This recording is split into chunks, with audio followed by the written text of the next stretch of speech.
कि आला मोहतरम योगी आदित्यनाथ जी का जब आदेश हुआ तो उनके हुक्म का पालन करते हुए हमने कुछ अरसे के लिए तालीम को रोक दिया। ऐसा हिंदुस्तान है तो जाहिर सी बात है कि हिंदुस्तान को तोड़ने की नहीं बल्कि जोड़ने की बात की जाए।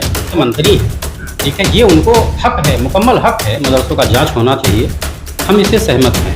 जो देश का वफादार नहीं है वो सच्चा मुसलमान नहीं है। नमस्कार, मैं हूं योगेंद्र विश्वनाथ त्रिपाठी। स्वागत है आप सभी का डिकोडिंग डेमोक्रेसी न्यूज़ पर। आज मेरे साथ एक ऐसी शख्सियत हैं जिन्होंने शिक्षा के पैगाम को आगे बढ़ाने के लिए न तमाम उन सुख सुविधाओं को छोड़ दिया बल्कि महाराजगंज तराई जैसे इलाके में आकर उन्होंने बच्चियों की शिक्षा के लिए एक मदरसा कायम किया जो 2015 से लेकर अब तक चल रहा है। तमाम तरह से चीज़ें हुई, तमाम तरह से जांचें हुई, उसके बावजूद भी आज मदरसा चल रहा है और इसके रजिस्ट्रेशन की तमाम जो कवायद है वो पूरी की जा रही है। मेरे साथ नूरी भाई साहब हैं और ये धर्मगुरु भी हैं और लगातार जो है तमाम मुद्दों पर अपनी बात रखते रहते हैं। आज हम इनसे मुस्लिम समाज में जो शिक्षा की बात है, जो महाराजगंज तराई जैसे इलाके में इन्होंने शिक्षा की अलग जगाने की जो शुरुआत की है 2015 में, उस पर बातचीत करेंगे। सर स्वागत है। कब शुरू हुआ ये मदरसा और क्या नाम है? मदरसे का नाम है दारुल उलूम गौसिया सदरुल अफाजिल निस्वां। ये लड़कियों का इदारा है।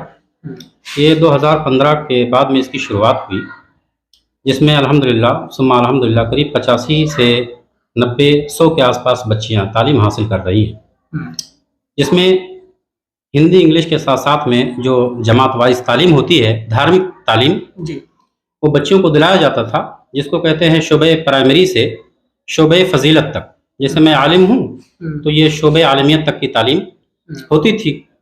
अच्छा, आज के कुछ अर्सा पहले श्री आदित्यनाथ योगी बाबा, उनका आदेश हुआ कि जो मदरसे मान्यता प्राप्त नहीं है वो बंद कर दिए जाएं। तो उनके कानून का लिहाज करते हुए, उनके हुक्म का पालन करते हुए तालीम तो रोक दिया गया। फिर उसके बाद में चूंकि ज़रूरत यह महसूस हुई कि कुछ बच्चियां ऐसी हैं कि जो स्कूल नहीं जाना चाहती हैं, वो घर ही में रह के तालीम हासिल कर रही हैं। उनके वालिदैन आना शुरू हुए कि साहब अब बच्चियों को रोज़ा नमाज का तरीका सिखाना है, कुरान पाक की तालीम दिलानी है। तो चूँकि मैंने इस जगह का तयन किया कि चूँकि मदरसा था, मैंने कुछ अरसा के लिए इसको बंद कर दिया था हुक्म की तामील करते हुए। अब चूँकि बच्चियाँ आ रही हैं और दीनियात हासिल कर रही हैं, रोज़ा नमाज का तरीका, कुरान पाक की तालीम ये हासिल करती हैं, उसी के साथ साथ में देश के ताल्लुक़ से भी बताया जाता है कि देश से मोहब्बत करना ये हमारा फ़र्ज़ मनसबी है।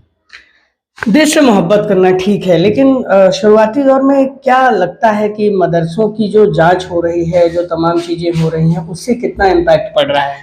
देखिए, मेरे ख्याल से ये जो कानून है कि मदरसों का जांच होना चाहिए, हम इससे सहमत हैं। भाई मदरसे का जब जांच होगा, इसमें क्या हो रहा है, तालीम कैसे हो रही है। बहुत सारे लोगों से सुनने को मिला है कि कुछ लोग ये कह देते हैं कि वहाँ पे आतंकवाद होते हैं या इस तरह के मसाइल होते हैं। तो जब आप तशरीफ़ लाएंगे, आप देखेंगे हमारे मदरसे को, यहाँ की तालीम और तरबियत को देखेंगे तो आपको अंदाज़ा हो जाएगा। तो इससे आपको भी इत्मीनान होगा, मुझे भी इत्मीनान होगा। मतलब आप इसके पक्ष में हैं कि जांच होनी चाहिए और जो सच्चाई है वो सामने आनी हमारे चाहिए। प्रदेश के मुख्यमंत्री हैं, ठीक है, ये उनको हक है, मुकम्मल हक है कि वो आके हमारे मदरसों का जांच करें। वो खुद स्वयं तशरीफ़ लाएं, हम स्वागत करते हैं, बड़ी खुशी की बात है। बलरामपुर जिले में 400 मदरसे ऐसे निकल गए जो अवैध थे या जहाँ उनका मदरसा बोर्ड से रजिस्ट्रेशन नहीं था। जी, क्या मानते हैं कि 400 की संख्या में इतनी बड़ी देखिए संख्या? असल में क्या है कि कानून के से हट के मदरसा चलाना ही नहीं चाहिए। हर मामले में कानून का लिहाज करना चाहिए, कानून से मुत्तसिल मदरसे को चलाना चाहिए। हुकूमत जब आदेश दे उसके हुक्म का पालन करते हुए मदरसे को चलाना चाहिए, ताकि इसमें किसी किस्म की कोई दिक्कत ना हो और देश को नुकसान न पहुंचे। आपने रजिस्ट्रेशन का प्रोसेस तो पूरा किया होगा, वो आपका प्रोसेस में है, आप अभी मुझे बता रहे थे। क्या लगता है कि उससे कितनी सहूलियत मिलेगी या उससे कोई सरकारी सुविधा आपके बच्चों को, जो आपके यहाँ 100 बच्चे पढ़ रहे हैं, उनको कुछ मिल सकेगी? इंशाअल्लाह मुझे बहुत ज़्यादा उम्मीद है। हाँ, इस हुकूमत से मुझे मुकम्मल तवक्को है कि हमको क्या मानता दिया जाएगा और हमारा मदरसा अल्हम्दुलिल्लाह बड़ी शान और शौकत से चलेगा, ये मुझे उम्मीद है। एक मसला मुझे ध्यान आ रहा है, क्योंकि जो है प्रधानमंत्री नरेंद्र मोदी जी वो लगातार इस बात को कह रहे हैं कि अल्पसंख्यक समाज में जो खासकर जो गरीबी से जुड़ा हुआ तबका है, जी उसमें लगातार शिक्षा की कमी रही है और उसको पूरा करने के लिए मदरसा आधुनिकीकरण योजना को लागू किया गया है। जी तमाम जगहों पे प्राइवेट मदरसों में भी शिक्षकों को लाया गया और जो रजिस्टर्ड थे वहाँ जी। पे उन्हें 10,000 रुपये या 6,000 रुपये जो भी वेतन मिलता था वो दिया जाता था। जी। क्या लगता है कि इस तरह की कवायद अल्पसंख्यक समाज के लिए बतौर धर्मगुरु आपको क्या लगता है कि अल्पसंख्यक समाज के लिए कितना काम करेगी? मेरे ख्याल से बहुत बेहतर होगा, बेहतर होगा और ऐसा होना भी चाहिए। फिर उन्हें वेतन नहीं मिलता है साल में। अच्छा, तो ये तो एक अलग विषय है, एक अलग मसला है। लेकिन सरकार की देख रेख में अगर हमारे मदरसे चलें, अगर तालीम हो तो ये बहुत बेहतर होगा, ताकि सरकार भी, हुकूमत भी मुतमईन रहेगी, हमको भी इत्मीनान होगा। जैसे कहा गया कि संस्कृत विद्यालयों में जैसे जो है विज्ञान भी पढ़ाया जाता है, इंग्लिश भी पढ़ाया जाता है, हिंदी भी पढ़ाया जाता है, इवन वहाँ पे उर्दू इत्यादि की भी शिक्षाएं दी जाती हैं। कोई भाषा अगर कोई सीखना चाहता है तो उसकी भी शिक्षा दी जाती है।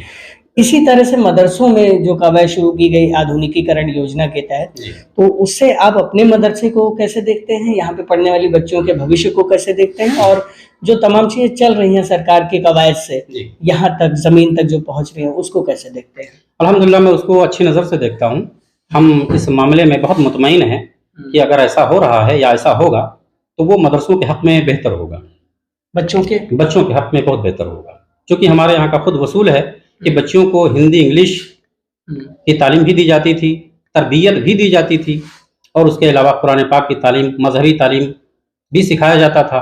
हाँ, जब वज़ीर आला मोहतरम योगी आदित्यनाथ जी का जब आदेश हुआ तो उनके हुक्म का पालन करते हुए हमने कुछ अरसे के लिए तालीम को रोक दिया, और फिर उसके बाद में ये नमाज रोज़े का तरीक़ा मैंने शुरू कराया ताकि बच्चियाँ बिल्कुल जाहिल ना रह जाएं, उनको कुछ ना कुछ हासिल हो। अब मदरसे की फाइल जमा हो चुकी है मान्यता के लिए, जिस दिन आदेश होगा अल्हम्दुलिल्लाह फिर जमात वाइज और क्लासेस वाइज इंशाअल्लाह फिर तालीम होगी। अभी क्लासेस नहीं चल रही, अभी तो नमाज रोज़े का तरीक़ा बताया जाता है, कुरान पाक की तालीम दी जाती है, और फिर उसके अलावा क्या नाम है, बच्चों को बताया जाता है कि बड़ों का एहतराम, छोटों से कैसे मिलना है, नमाज रोज़े का तरीक़ा, और ये सब रोज़मर्रा के जो मसाइल होते हैं ये उनको सिखाया जाता है। और उनको यही कहा जा रहा है कि जब बाज़ाब्ता तौर पे मान्यता मिल जाएगा मदरसे को तो इंशाअल्लाह ताला जमात वाइज आपको क्लासेस के सर्टिफिकेट भी मिलेंगे। जी इंशाअल्लाह। हम लोग एक मदरसे में गए नेपाल बॉर्डर की तरफ, वो एक मस्जिद में चल रहा था और वो तकरीबन 35 साल पुराना मदरसा है। वहाँ पे 4 टीचर्स थे और बड़ी अच्छी स्टोरी भी चली थी। उस तरह के मदरसों की सरकारी रिपोर्ट्स में कहा गया कि बाढ़ सी आ गई, चूंकि नेपाल बॉर्डर पे अपना जिला बसा हुआ है।